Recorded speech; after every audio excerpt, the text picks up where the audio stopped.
When you picture a volcano erupting, what do you imagine? Lava rivers glowing like fire, a sky blackened with smoke, heat and destruction. But here's a twist.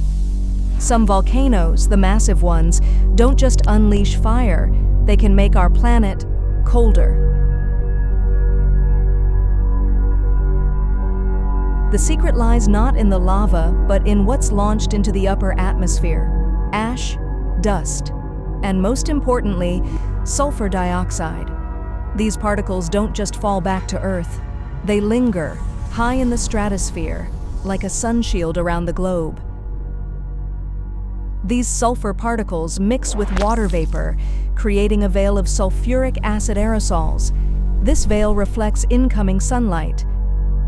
Less sunlight means less heat.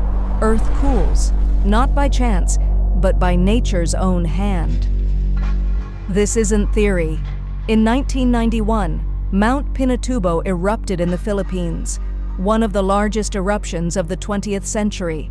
It sent 20 million tons of sulfur dioxide into the sky, and the result? Earth cooled by an average of 0.6 degrees Celsius over the next 2 years.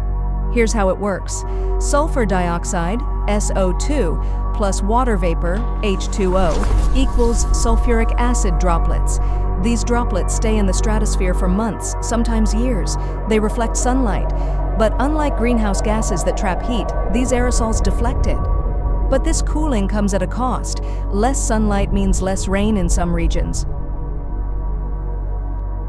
Crop failures, cold summers, famine. It's happened before.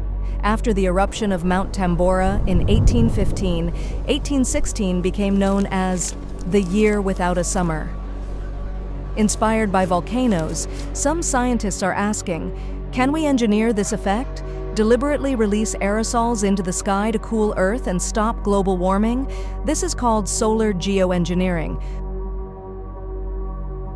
But it's deeply controversial.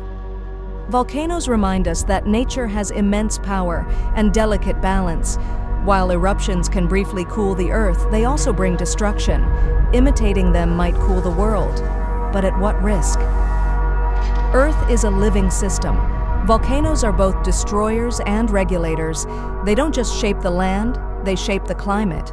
Understanding them might help us prepare, but playing God with their lessons could be dangerous. From fire to frost, volcanoes teach us the paradox of power. For more curious questions that unravel the hidden forces of our world, subscribe to The Question Central.